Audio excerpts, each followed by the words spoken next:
Hey guys, and welcome to episode 5 of Cozy Spooky Readings. You already know the drill, so let's just jump into it. Don't be scared, it's okay. Please, please don't do it.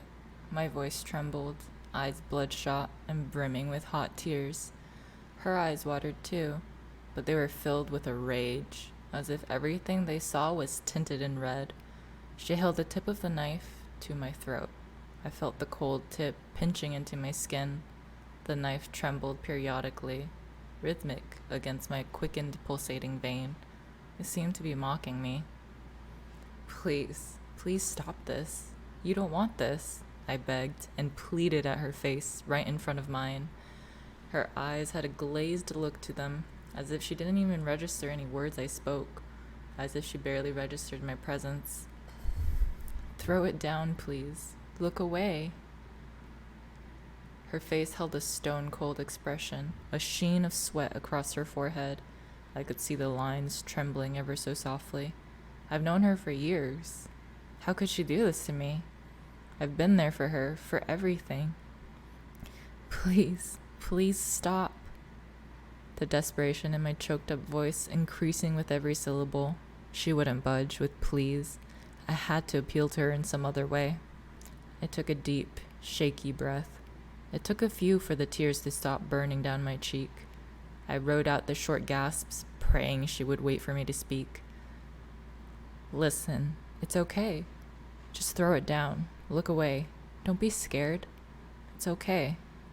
I spoke as softly and calmly as I could.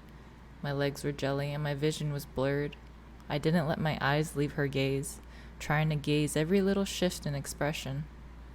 Don't be scared. It's okay. My throat pained from crying. It seemed to be working. She started taking deep breaths. I could see her eyes blinking, slowly from their glazed world into reality. Her expressions began to falter ever so slightly. The knife trembled more violently against my neck. It's okay. I managed a soft whisper again. She blinked twice. Tears rolled down her eyes, long, long breaths.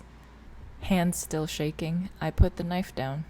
I looked up, splashed water on my face, then unlocked the bathroom door. Like you. I used to be like you, May.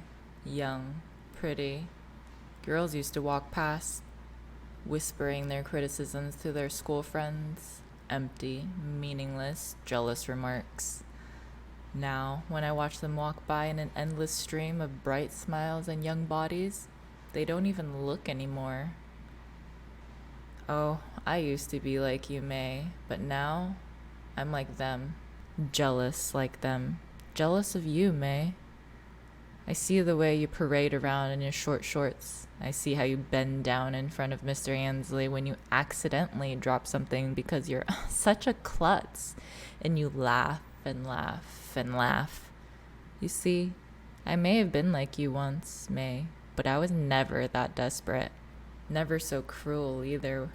With you, May, it's all day with the insults, jarring reminders of my long-gone youth. It's always, hair's looking a little dull today, or you're confident you can pull that off at your age, or whatever dribble pops into your stupid, youthful mind. You know, I watch you, May, whenever you come around. More than that, I see you trying to turn Mr. Ansley against me, and I see that it's working. Mr. Ansley loved me once too, May. He used to show me off. He used to spoil me with lavish clothes because I was worth it then, back when I looked like you. Now he manhandles me with a look of disgust when he undresses me. He used to unwrap me like a gift. He was gentle and kind, and I miss that, May. But now his eyes wandering, and your snide remarks and your youthful fucking glow are making things worse. You're conspiring to replace me, and he won't be able to resist. Men are weak, May. Women are born weak too, but the abuses of life make us strong. An old thing like me, I'm strongest of them all, hardened, rigid. Someday, you will be too. And May, that day will come sooner than you expect because I'm watching you, leaned over the register's computer, your blonde hair just spilling down your back. I see you looking up my replacement. I mean, really, May, did you think you'd get away with this?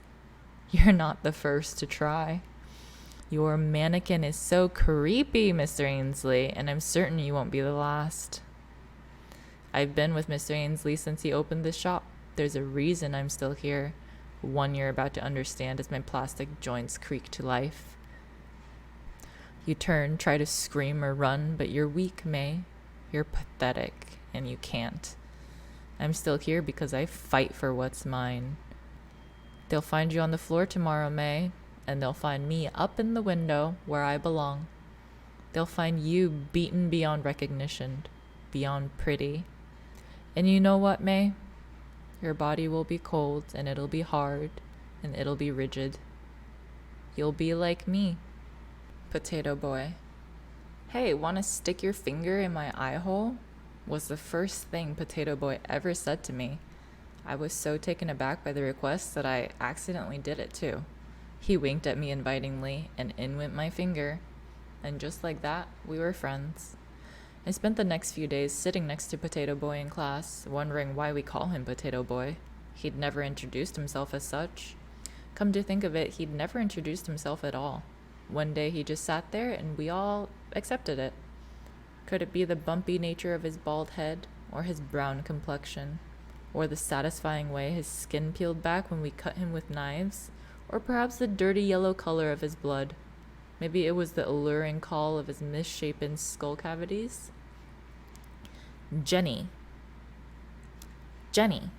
Mrs. Tomlinson's stern voice snapped me back to reality. Sorry, Mrs. Tomlinson. I quickly withdrew my finger, hanging my head in shame. Don't put your fingers in Potato Boy's ear hole. I don't mind at all, Potato Boy croaked happily. Things only took a turn for the weirder after that. More and more Potato Boys appeared at our school, and soon enough you'd find a Potato Boy in every class. There'd be slight differences in their appearance, though, so you'd know which Potato Boy you were referring to. Half-bump Potato Boy was in Hannah's class. He had this crooked head that sort of ended in a half-bump at the neck. No-Face Potato Boy was in the class over me, a deep fissure in the middle of his mug, hiding all facial features. Our Potato Boy was the one that talked. The rest of them were silent as the grave, little but shambling brutes, mindless and harmless. Our Potato Boy was different. He was aware of us. I am so happy to be alive, Jenny, he'd tell me. It's a great old thing, living. Weeks turned to months, and the Potato Boys were changing. At first it was almost unnoticeable, just slight changes to their bizarre physique. But as time passed, it became impossible to ignore. The smell, a pungent stench, followed them wherever they went. A foul liquid dripped from their rotting faces, deep ponds of the stuff found all over school. Our Potato Boy started choking on the worms and parasites, slowly consuming him from the inside. It was good, he croaked, to be alive. And one day they all just collapsed, liquefied instantly in the middle of our math exam. A pool of brown, disgusting sludge crawling with repugnant vermin, all that was left of them. Mourning the loss, we sat down in a hallowed circle around Potato Boy's putrid remnants, and mouth by mouthful, we consumed him. We never talked about Potato Boy again. It was like he never existed. But some days, like today, I remember, and I'll feel all warm and happy inside. It is good to be alive. Where monsters crawl to die. Some monsters follow you wherever you go, like invisible shadows. In essence, a dark extension of who you are. Your anger, fears, nightmares, anxieties, shame, all compressed into a dismal cyst of black energy. Patchwork Nellie was my cyst. She first appeared under my bed when I was 5 years old, her presence made known to me through a haunting melody, like a low-pitched hum and whistle. I made the mistake of looking under my bed exactly once. She was made of hanging skin and broken bones and flesh and sinew, but none of the gruesome jigsaw pieces seemed to fit together. Stitched up and haphazardly bandaged, she came crawling towards me on broken limbs. Her eyes, one a dull gray, the other a crimson red, burrowing into mine. I let out a panicked shriek before hiding under the impenetrable fortress of my blanket. I could hear her raspy breath not inches away, but the ancient rules of the bedtime kingdom applied. She could do me no harm as long as my limbs remained hidden. Nellie proceeded to lurk around my chambers for what felt like an eternity, but eventually crawled back home. She visited me every night after that, but as long as I lay perfectly still under my covers, she'd sooner or later tire and I'd drift off to anxious sleep. But the night the monster died was different. I'd been tossing and turning for hours, the inevitable return of Nellie, like needles prodding at my brain. I suppose I must have made a ruckus because I soon heard footsteps outside my door, followed by the discordant creaking of it opening slowly. I heard Nellie's eerie melody creeping into my ears from under the bed. "You shouldn't be awake," my father said darkly, his harrowing frame casting threatening shadows on the floor. "It's late." He took one step into the room and I winced internally, a sudden rush of dark memories and hurt and guilt and pain washing over me. Patchwork Nellie's hoarse voice slithered into my ears. "Violence," she whispered. "Close eye. Fall asleep." "You never learn, do you?" my father snarled hatefully. Before he could take another step, Patchwork Nellie was on him like a rabid razor blade. Thin claws of bone and steel and fire, teeth like long, jagged needles, ripping my father open, head to toe.